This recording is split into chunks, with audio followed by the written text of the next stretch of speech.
everybody.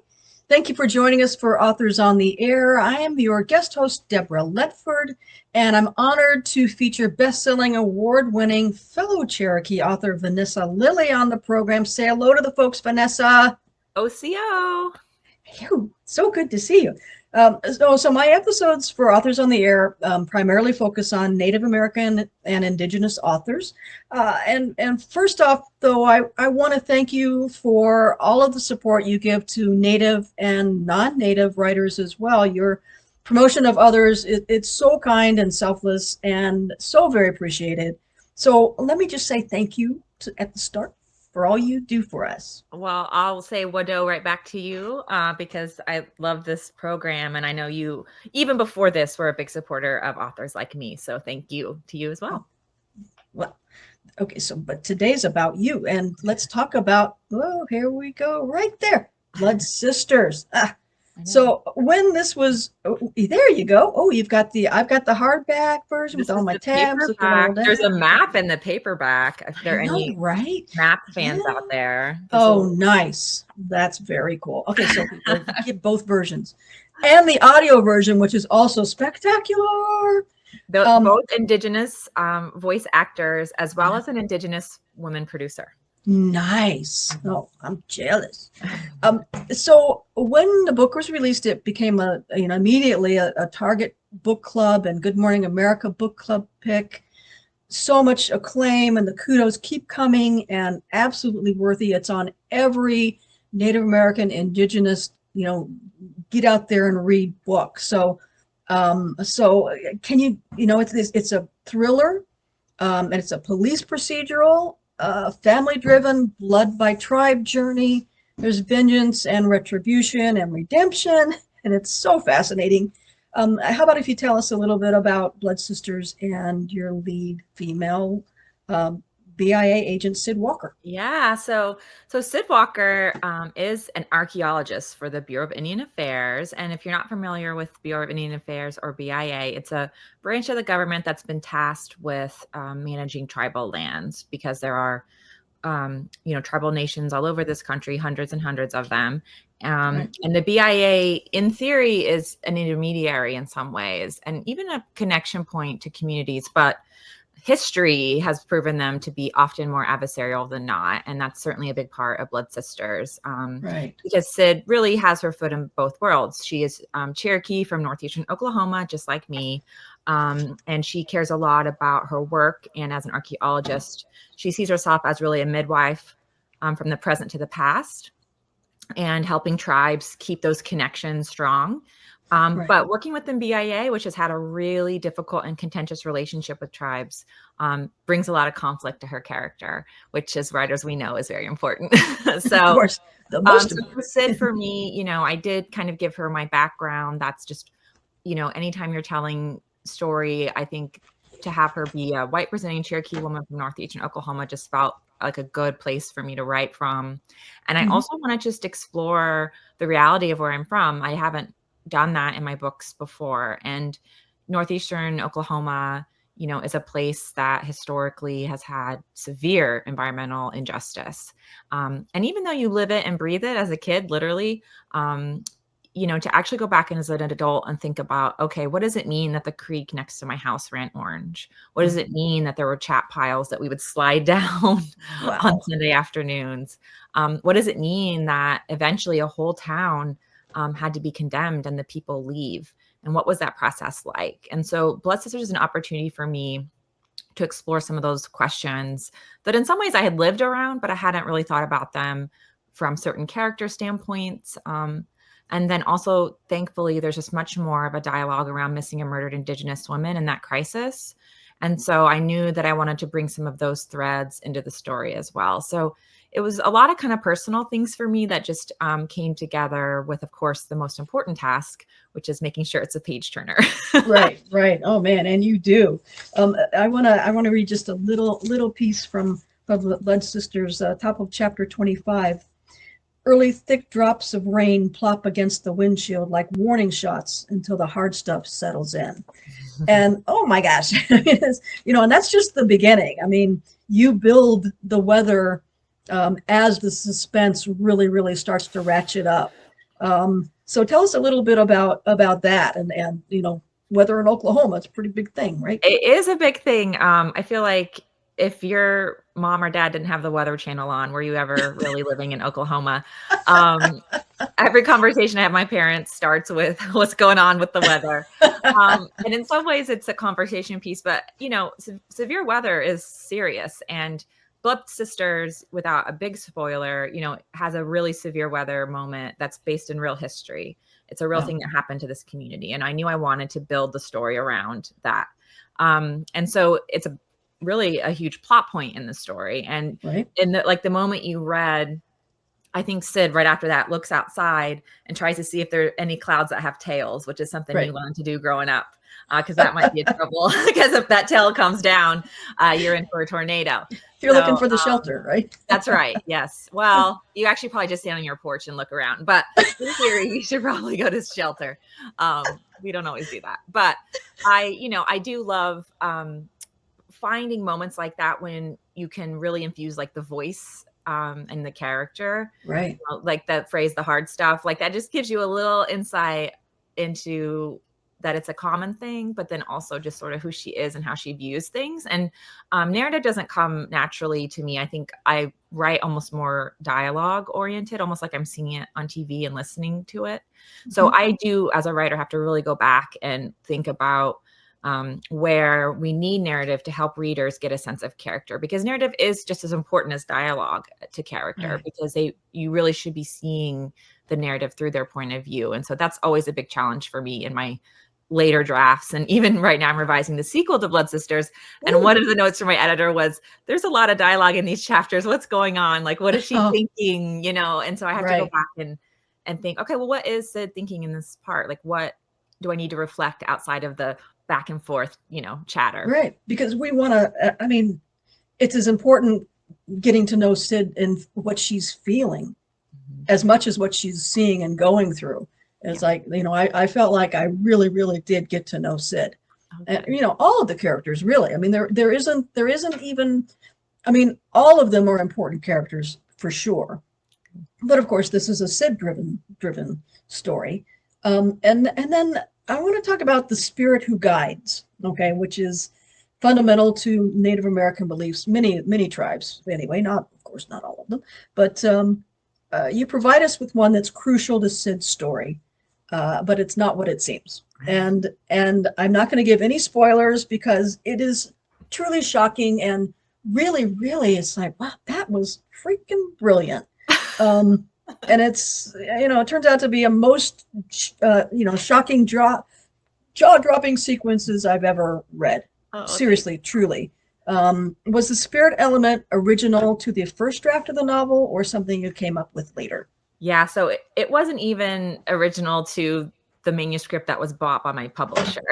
So Wow. It came way later. It really came because something wasn't working in the story. Trauma is such a big part of this story. It's such a big part of Sid's story. And and Blood Sisters opens with a home invasion in which Sid's best friend is murdered, and Sid carries the guilt of that night with her whole life. And it's she's 30 years old in this book, and it's really affecting her relationship with her wife. It's going to affect her relationship with their soon-to-be child. So she's got to deal with this in order, I think, to kind of be the adult she's going to become, in her 30s. And of course, she's going to face that head on. But to communicate trauma, you can do it internally. And I had built a lot of like panic attacks and anxiety into her character that I've written characters sort of with anxiety before, postpartum in particular in my debut. But in this case, it was weighing the story down. It wasn't helping. And so my editor and I had a conversation about it. And at the time I was sort of doing a creative exercise of writing a pilot for Blood Sisters for TV. And pilots are not all, but it's external, right? It's dialogue, it's action. It's a lot of action. Right. And so I had to communicate her trauma in a visual way. And I just, as a solution, came up with a ghost character. So Ghost Luna is the character of that best friend, as Sid remembers her at 15 years old, who has haunted her off and on throughout her life, especially when times of trauma begin to resurface. And so I created Ghost Luna as a real reflection, I think, of when something happens to us and how we carry that trauma with us always. It can pop up at the worst times. We have no control over it almost. And especially if we're not dealing with it. And Sid is not. And so it was also fun because Ghost Luna is like a 15-year-old memory. So she's sarcastic, she's popping her gum, she's got attitude, and as a writer, you're looking, especially a thriller writer, I think you look for moments of levity. I do, especially because the subject matter is heavy and intensity is good, but I really like humor, and it's important because Indigenous people are hilarious. And, so we have a certain reputation to uphold. And so, I found both with Ghost Luna and another character who is Sid's cousin, Raina, who's my fave. She's, an ex-stripper fresh out of prison, no apologies, exactly who she is. Just creating characters that hopefully feel real, but also can make you laugh a little bit and just give you to break the tension, I think is important as a writer, especially in thrillers. Right, for sure. Yeah, Raina is a hoot. Good. Absolute hoot. And yeah, I mean, Raina and Ghost Luna are both foils. I mean, essentially, because Sid is alone most of the time.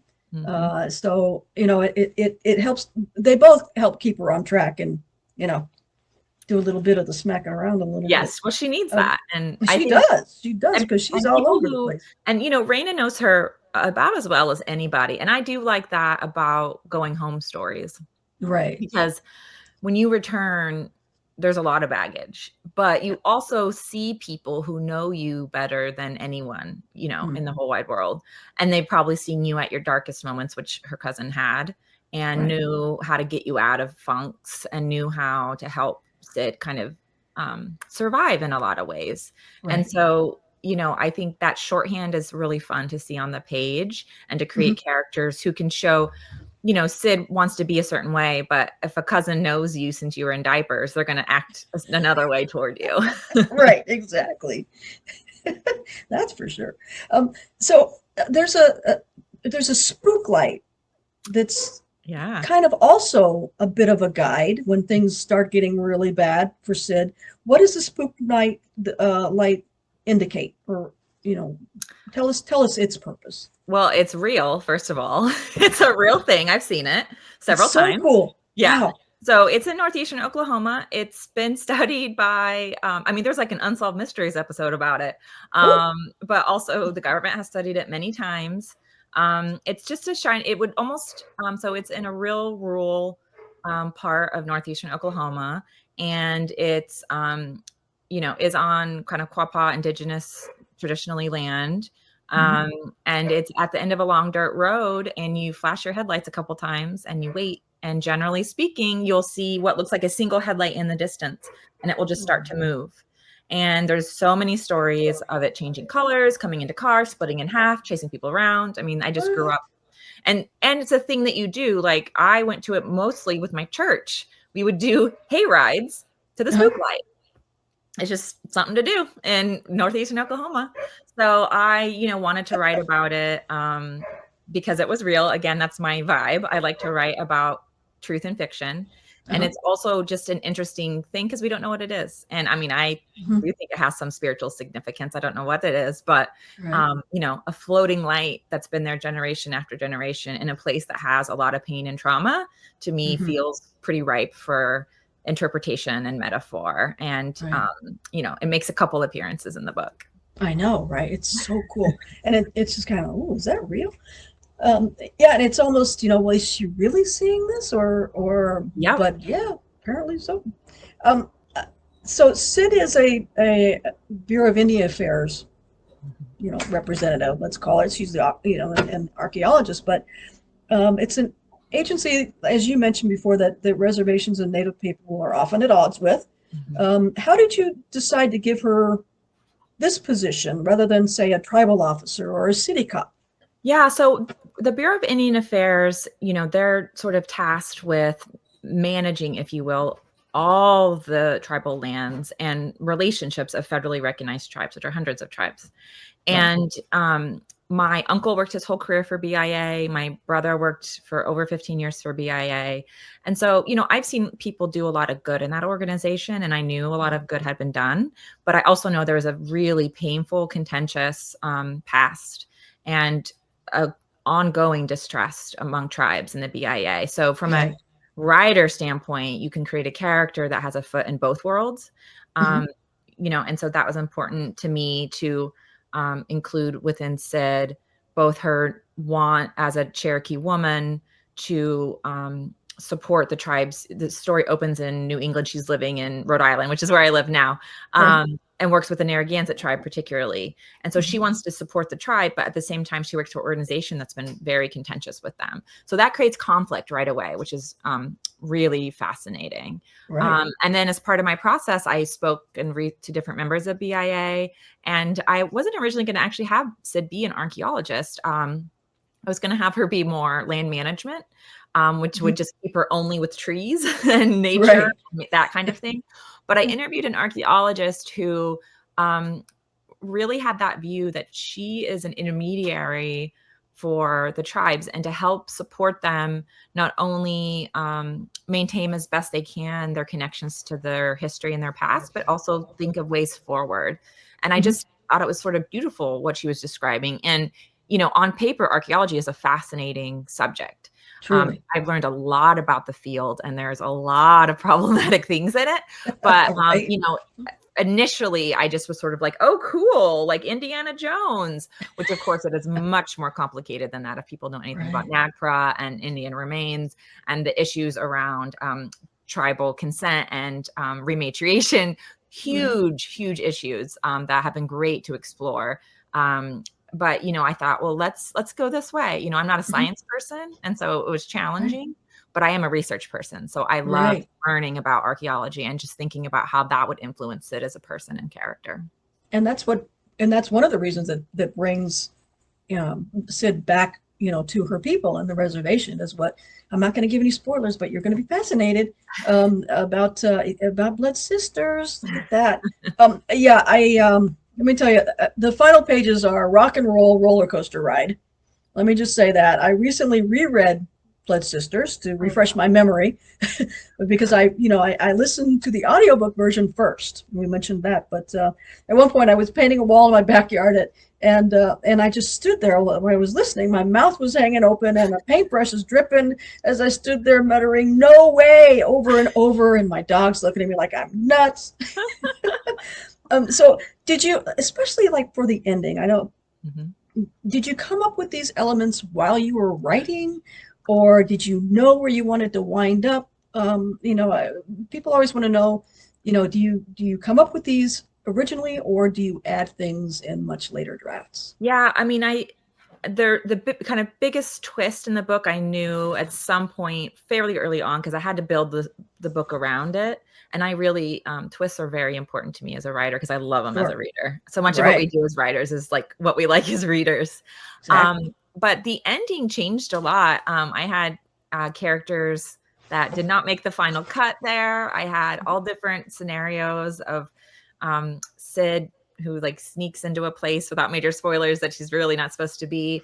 And you know, I had a lot of different scenarios. And the thing I really think about the most is like reader experience, Yeah. especially in that last 2/3 or that last third. And Uh-huh. again, as a reader, I'm extremely impatient. I Mhm. really like I want the end to go. And that's just me personally. And Mhm. you know, some people love a complex plot that really, you know, you get into nuance and detail, and that's not me as a reader, and that's not me as a writer. Like I want action, action, action, easy bow at the end. Like cathartic and like thoughtful, but Uh-huh. like, you know, I don't want to belabor it. I want to Right. really get there. And so for me, the action and how it sort of feels like a lot happens is fun because I want there just to be a big payoff. I mean, you've gone so far with Sid. Right. Um, you know, I want to make sure everybody gets the price of admission for Well, spending six you hours with her. do. You do. And everybody, Blood Sisters, oh my gosh, I can't recommend it higher. It's so fantastic. Vanessa Lillie, thank you so much for joining us. You are fantastic and incredible and brilliant. And I'm so excited to hear there's going to be more Sid and her crew. So, woohoo! Thank you so much for having me again. This is such a pleasure. Okay, well, you take care now. Thanks, everybody, for tuning in, and we'll see you next time.